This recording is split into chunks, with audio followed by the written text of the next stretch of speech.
오늘 제가 말씀드릴 새 현상이 뭐 이름은 안 외우셔도 됩니다. 일반인들은 평생 한 번도 못 들어본 이름입니다.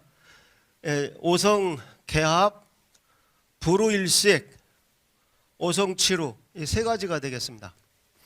오성 개합은 BC 2467입니다. 서기전 2467년이니까 단군 조선이 세워진 BC 2333 앞입니다. 그러면 단군도 지금 신화라고 하는 판에 단군 조선 앞에 천문 기록이 있단 말이냐? 예, 있습니다. 그럼 이건 도대체 어느 나라의 천문 기록이냐? 배달이란 나라입니다. 그러니까 우리가 어렸을 때는 배달의 기수, 뭐 배달이란 말, 우리는 배달 민족, 뭐 동요도 있고 그랬는데 지금 아이들은 배달이라는 말을 완전히 잊고 삽니다. 우리나라 택배가 빨리 오기 때문에 우리나라가 저 배달 나라다 이렇게 알고 있는 애들이 대부분입니다. 농담이 아닙니다 이게. 그래서 제가 대한사랑을 운영하면서 항상 느끼는 것이 제가 어렸을 때는 애국애적 교육이 너무 많았는데 지금은 아예 없다는 겁니다. 나라를 왜 사랑해야 되는지 모른다는 겁니다. 저희 이름이 김춘석 교수님께서 소개해 주신 것처럼 단순히 한글 대한사랑이란 뜻이 아니라 대한사랑이 화랑할 때 랑자라는 말은 우리나라를 지키는 마지막 그 보루 세력이 되겠다라는 어떤 그 결사 정신의 표현입니다. 그래서 이 배달이라는 나라가 있었다는 증거가 되겠습니다. 그래서 그 다음에 불우일식은 불우가 누구냐면은 한국 사람들은 다 어렸을 때 들어서 부루단지 이런 거 다 들어서 부루가 있다는 건 아는데 누군지 몰라요. 왜? 배운 적이 없습니다. 왕검이란 첫 번째 단군의 아드님입니다. 그래서 그 부루 단군이 돌아가셨을 때 일식이 있었다는 기록이 환단곡에 있습니다. 많은 분들이 환단곡이라는 책을 한 페이지도 안 보고 그거 뭐 우리나라가 만년 전에 러시아만한 나라 세우고서 세계를 경영했다는 구라렘에 그 말 한마디에 선동이 돼가지고 그 책을 평생 안 읽어본 사람들이 대부분이에요. 근데 그 책 앞에 몇 장만 넘겨도 부루라는 분이 그 사형제 중에 제일 장남이었다는 걸 아실 수가 있습니다. 그 다음 BC 1733 4000년 전이죠. 거의 4000년 전에 오성치루. 사실 관심을 갖고 있는 사람들은 다 잘 아는 것이지만 오늘 저는 처음 오신 분들을 중심으로 설명을 해 올리겠습니다. 그리고 강의는 1시간이면 될 것 같습니다. 자, 그래서 근데 여기 옆에 가로치고 쓴 숫자는 컴퓨터로 돌려보면 나오는 그 숫자입니다. 그래서 실제 보면은 약간의 오차가 있어요. 근데 저 오차는 왜 있는지 모릅니다. 다만 저희는 컴퓨터 돌려서 거기서 말하는 현상이 언제 일어났다는 것을 그냥 알려드릴 뿐입니다. 근데 반드시 어떤 합리적인 이유가 있을 것입니다. 왜냐하면 4000년 전의 일을 우리가 그 당시 달력을 어떻게 합니까? 저거는 그래서 그건 맞춰봐야 되는 거거든요. 그래서 하나씩 소개해 올리면은 오성개합 첫 번째 오성개합입니다. 이거는 환단고기도 아니고 이순지라는 분이 쓴 천문유초라는 책입니다. 뭐 이거는 저 시험 문제 공무원 시험 어디고 항상 나오는 책입니다. 세종대왕 시대 천문학 책 이름이 뭐냐? 천문유초죠. 거기에 일월오성 개합 제자란 말이 나옵니다.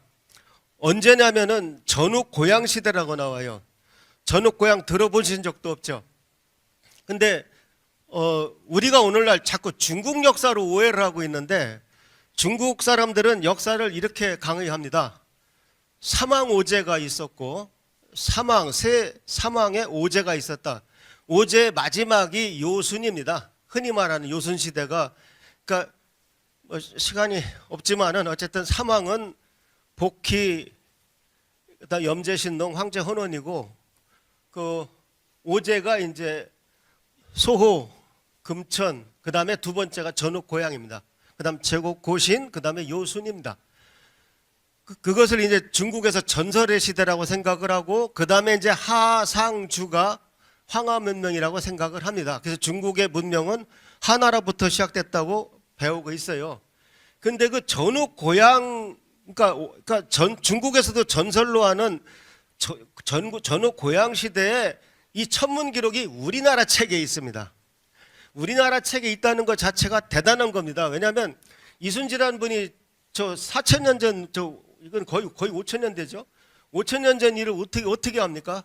그분도 어차피 계속 전해 내려온 책을 보고 그걸 보고서 써놓은 거거든요.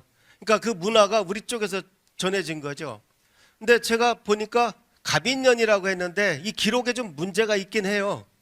왜냐하면 어떻게 한밤중에 해가 보입니까?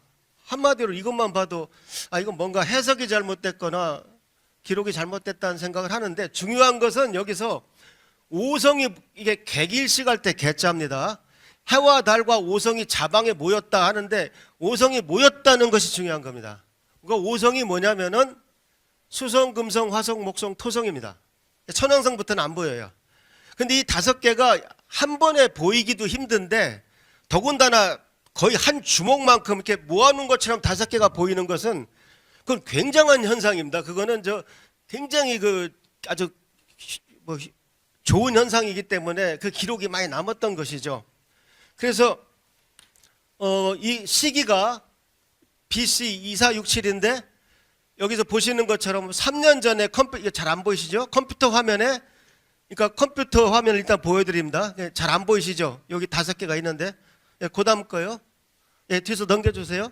이걸 그림으로 그리면 앞에요. 새벽에 해와 달 사이에 이 오행성이 이렇게 들어가는 겁니다. 그러니까 이게 이렇게 보면은 거의 한 뼘 안에 들어가요. 한 뼘 안에. 한 뼘 안에 들어간다는 것은 굉장히 특이한 일입니다. 여러분, 사실은 학교 과학 시간에 이번에 꼭 목성을 봐라, 토성을 봐라, 한두 개 보기도 어려워요. 근데 5개가 한 번에 보인다는 것 자체가 대단한 거라니까요. 근데 실제로 컴퓨터 화면을 그림으로 그리면 이렇게 됩니다. 그 다음에요. 넘겨주세요. 그래서 제가 천문유초를 직접 보여드리겠습니다. 여기 보시면은 일월, 오성, 개합, 제자 했는데, 여기 보시면은 갑인년이다. 그 다음에 여기 전제라고 해서 요 전자를 쓰거든요. 요 전자를 쓰는 황제는 전욱고향밖에 없어요. 그러니까 이 천문유초에 5,000년 전에 말이 5,000년이지. 여러분들 지금 예수님, 부처님 하는 게 다 3,000년 전이에요. 지금 우리가 말하는 건 5,000년 전에 천문 기록이 있는데 컴퓨터 돌려보니까 맞더라는 얘기입니다. 그러니까 잘 이해하셔야 돼요. 정말 대단한 일입니다. 근데 그것이 우리나라 책에 있다. 다음에요. 그래서 제가 4년 전에 이 논문을 썼는데 얼마나 웃기는지 아세요? 제가 천문학자지만 이걸 천문학회지에 내려니까 우리 천문학자들이 역사에 관심이 별로 없어요. 누가 심사를 하든 자기가 어떤 논문을 심사한지를 모릅니다. 그 다음 역사학계는요, 우리나라는 지금 식민사학 쪽에 다 잡고 있어서 아직도 국민들한테 천리장성이란 거짓말을 하고 있어요. 고려 국경이 평양과 원산을 연결하는 그 천리장성이었다는 겁니다. 세상에. 압록강 너머에 있던 고려 국경을 거기까지 축소해 놨는데 이제는 거짓말이 안 통합니다. 왜? 항공사진으로 가서 거기 보세요. 성 한 개라도 있나? 그러니까 윤관의 구성이 거기 있었다고요? 그런 거짓말을 하고 살아요. 지금도 공무원 시험 공부할 때 공부하고 있습니다. 지금. 그건 이루 말할 수도 없고, 그래서 우리는 이 모든 걸 바로잡으려고 지금 저희가 대한사랑 활동을 하고 있는데, 하나 안타까운 것은 나라를 끌고 가는 대통령 같은 분들이 공약에 그런 것이 좀 들어가면 얼마나 좋겠습니까? 근데 전부 다 얼마 나눠줄게, 액수만 달라요. 그 위대한 대한민국을 주몽 같은 지도자를 만나기가 참 어렵습니다. 제가 얼마 전에 개천혁명이라는 책 개정판을 썼는데 결론이 뭐냐? 지금 나라가 남북한으로 나뉘어 있는 것이 옛날에 졸본 무엇저고 나뉘어 있는 거하고 똑같아요. 그 다음에 우리 민족이 고려인 조선족 그런 이름으로 방황하고 있습니다. 마치 옛날 그 단군조선의 유민들이 그 한나라 학정을 피해가면서 도망다니는 거 똑같아요. 주몽 같은 분이 한 분 나타나셔가지고 한번 정리 좀 해줬으면 하는 그런 생각을 가지고 있습니다. 그래서 어쨌든 다시 하시오 앞에. 예, 그래서 천문유체 그 오성계합 기록 및 거기에 대해서 이 논문을 낼 수 있는 잡지는 환단학회지밖에 없다는 것이죠. 역사학회 쪽에 내봐야 걔들 이거 모를 겁니다. 왜? 자기는 지금까지 계속 그 이병도의 후손들이 가르쳐준 일제가 쓴 조선사 역사밖에 몰라요. 머릿속에 그거밖에 없어요. 제가 잠깐 얘기하면 바로 옆에 남원에서는 지금 멍청하게 그 옛날 여기 인력에 일본이 여기 식민지였다는 그 증거로 일본이 여기 남원을 김운국이라고 불렀다는 지도가 있습니다. 그러니까 우리가 그걸 빨리 없애야 되는데 남원시에서는 지금 그걸 가지고 우리 김운국으로 우리 이름을 되찾는다고 지금 운동을 하고 있어요. 그래서 좀 있으면 개망신 당할 겁니다. 그러니까 그 말은 무슨 말이냐면 그게 사실이면 여기 남원 여기 이 지역은 정읍도 이 지역이 옛날에 임나 일본부였다는 얘기입니다. 그럼 여러분들은 토착외구예요. 전라도 경상도는. 그 주장을 지금 하고 있다니까요. 멍청하게. 그러니까 특히 이 시를 이끌고 가는 분들이 멍청하면은 그런 일이 가능합니다. 당장 이번 남원 뉴스 한 1, 2주 보세요. 그거 바로 잡히지 않으면 큰일 납니다. 여기 전부 다 여러분들 전부 일본의 후손이 됩니다. 지금 우리나라 현재 국사교과서의 전라도하고 경상도는 고조선이 아닙니다. 한번 애들 교과서 보세요. 고조선의 국경이 충청도에서 끝나요. 이쪽은 그러니까 여러분들은 단군의 후예가 아닙니다. 이거 더 이상 저희가 더 방치할 수가 없어요. 그래서 오늘 근데 오늘 강의는 조금 좀 아시는 분들이 들으면 더 재밌는 강의인데 그래서 어쨌든 환단학 퀴즈밖에 낼 데가 없더라는 겁니다. 그래서 거기에 저를 도와준 황보성이라는 고등학교 선생님하고 같이 논문을 냈습니다. 다음에요. 그래서 특히 우리 천문학을 잘 아는 사람 중에도 오성치루는 옛날 중국 사람들이 다 손으로 계산한 거다. 그런 말을 해요. 근데 아마 이걸 모르고 그랬을 겁니다. 왜냐하면 이게 제가 최근 제 논문에 아까 앞에 논문에 예를 좀 보여드렸어요. 자, 봐라. 내가 여기 한 100개만 예를 듣는데 BC 205년 규칙이 없어요. 어느 날은 저녁 때는 20도 안에 모였고 요때는 정말 잘 모였죠. 7도 안에 모였다는 것은 이 주먹 안에 다 들어갔다는 얘기예요. 그러니까 내가 팔을 쭉 뻗어서 주먹을 쥐면 그 안에 5개가 다 들어갔다는 얘기예요. 기적과 같은 일입니다. 근데 그것이 BC 185년 3월 25일 날 있었다는 거예요. 지금 달력으로, 양력 달력으로. 보세요. 이걸 어떻게 손으로 계산합니까? 그러니까 중국 사람이 계산했다는 말 속에는 뭐가 들어있냐면 우리는 못해도 중국은 누군가 틀림없이 할 거다. 그런 무서운 4대 사상까지 들어가 있는 겁니다. 저걸 어떻게 손으로 계산합니까? 자, 보세요. 아무런 규칙이 없어요.